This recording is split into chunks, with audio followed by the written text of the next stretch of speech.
This is Gagan Girotra, IIT Roorkee class of 2000, and I am Calcutta class of 2005.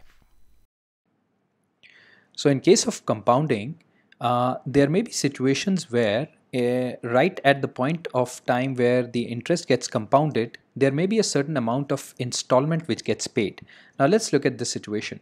So let's say we start off with the principal P, right? Now at the end of 1 year, the amount of interest which is due on principal P at, let's say, R% a year is R% of P, right? Now the amount which is due at the end of 1 year, this is interest, the amount which is due at the end of 1 year then becomes P into 1 plus R upon 100, right? Now if nothing out of this amount were paid at the end of 1 year, then simply this P into 1 plus R upon 100 would have been the principal for the second year. But what if there is an installment which is paid, right, at the end of 1 year? Let's say an amount of I gets paid,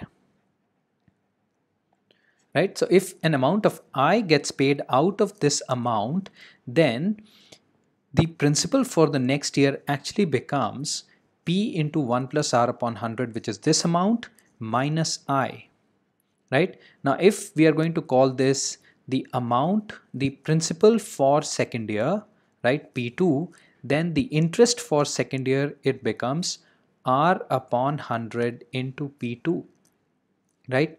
And the amount which gets due at the end of second year, A2, right, it is equal to P2 into 1 plus R upon 100, right, where P2 is this amount. So we can say that the amount due at the end of 2 years becomes the principal at the end of the amount which is due at the end of 1 year, P into 1 plus R upon 100, right? You subtract the installment amount from this amount, right, and multiply this whole thing with 1 plus R upon 100, right? So this is going to be the amount which is due at the end of 2 years.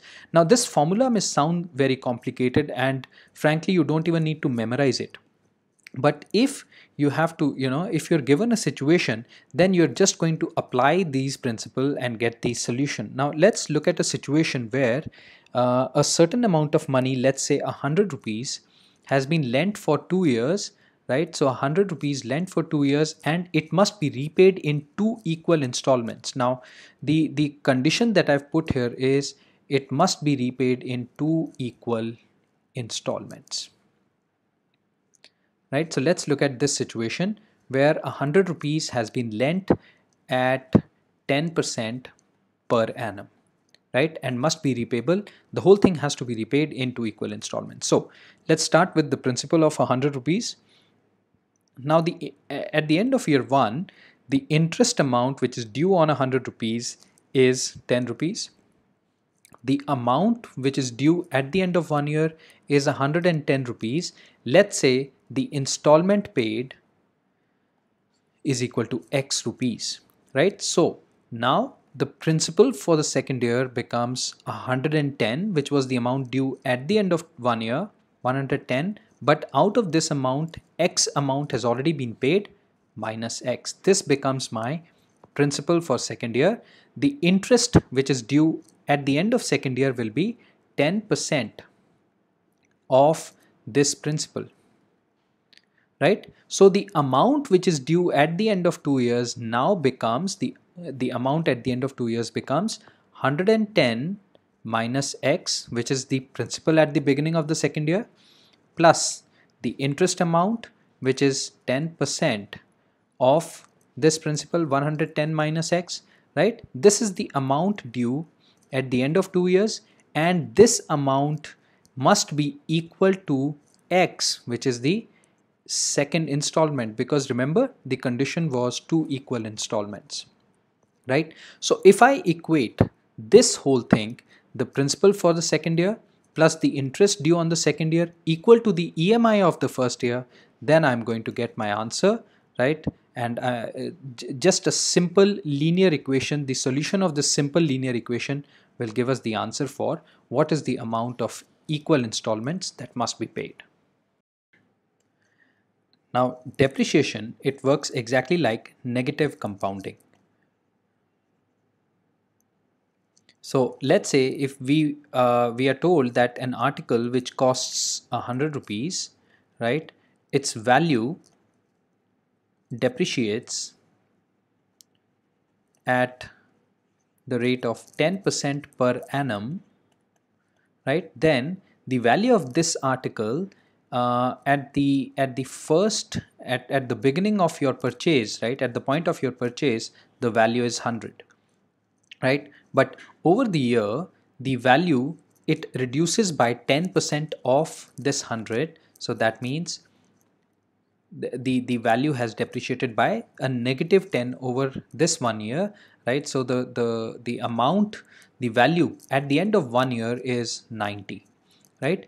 Likewise, now the beginning value of this article is 90 for the second year, and it depreciates by 10% of 90, which is 9, right? So it becomes 81 for the end of second year, and so on, right? So the way this depreciation works, right, is that the amount or the value at the end of n years is going to be the starting value of the article, let's call it p only, right, multiplied by 1 minus depreciation percentage, let's call it d percent.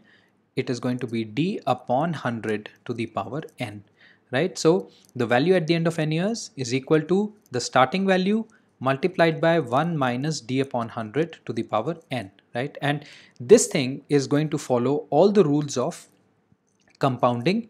The only difference will be that instead of a positive sign in compounding, you will have a negative sign for depreciation. Thanks for watching the video. You can give your feedback in the comments section below. Please click the like button if you thought the video was helpful. For lesson updates, you may subscribe to my YouTube channel People Plus, or you may read my blogs at peopleprep.com, or you can directly connect to us through our Facebook page @PeoplePlus, or you can email to me at gagan@peopleplus.com. Thank you.